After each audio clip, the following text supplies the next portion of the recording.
Hey guys, it's Janice from Janice Studies. Welcome back to my channel. So today I'm going to show you the best way to make your flashcards for studying.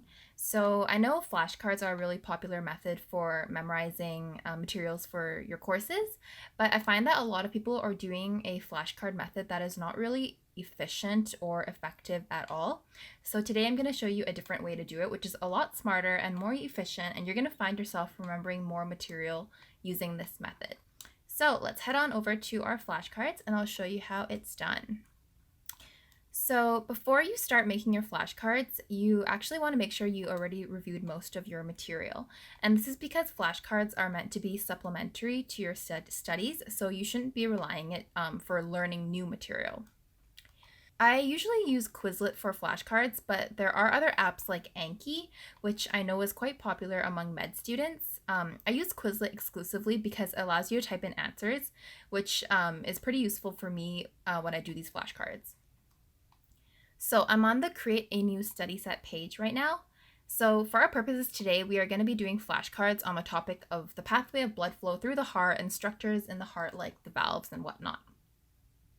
So the traditional flashcard method is basically like writing a word on one side and then a whole bunch of notes on the back. So for example, let's say we put sinoatrial node here.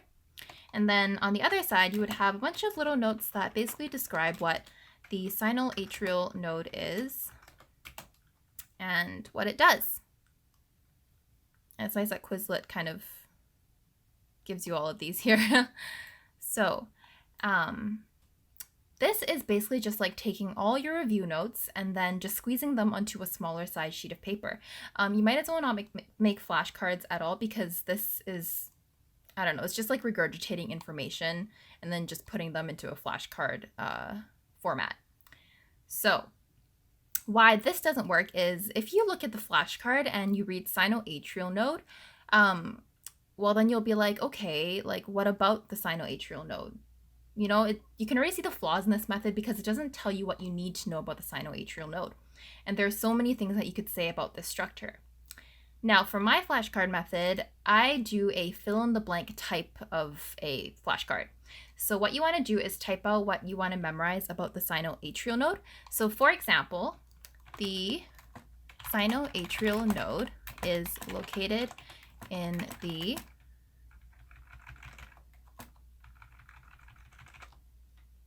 So now you have two blanks here.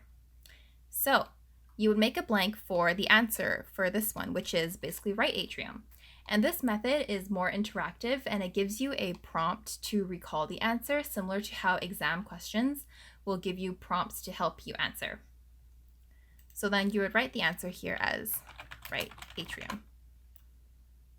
On the other hand, you could help memorize what is located in the right atrium if you format your flashcard like this.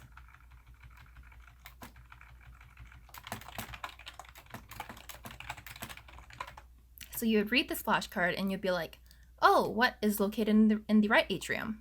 So then you would be like, oh, the sinoatrial node.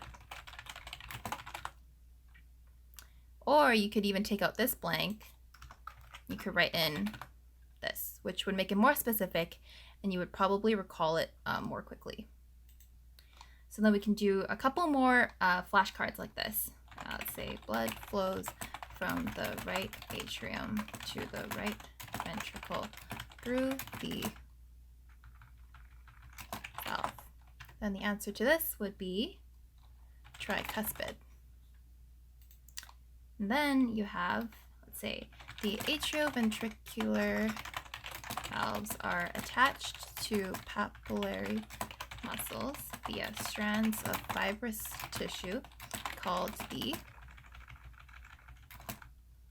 Now, for biology majors out there or high school students super into biology, you probably know the answer to this already, and that is the chordae tendineae. I hope I spelled that right. And then we could do another one, like the average stroke volume is, so yeah, you could even do numbers for this, and the answer to that is 70. So let's create the study set, and then we'll look at it in the demo. Oh, and title.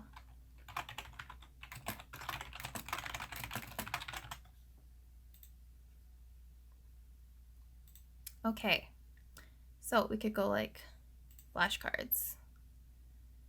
Make sure you answer with definition.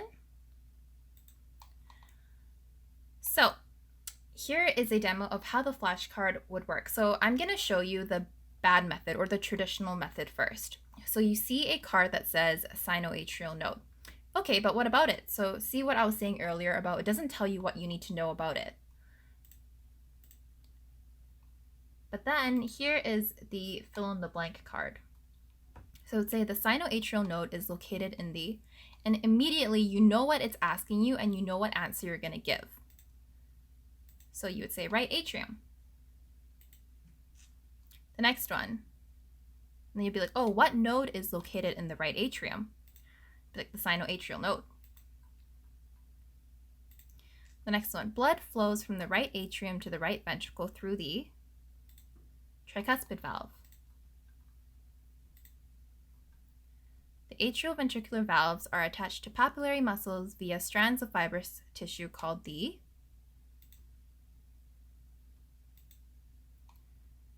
there we go. Average stroke volume is 70 milliliters.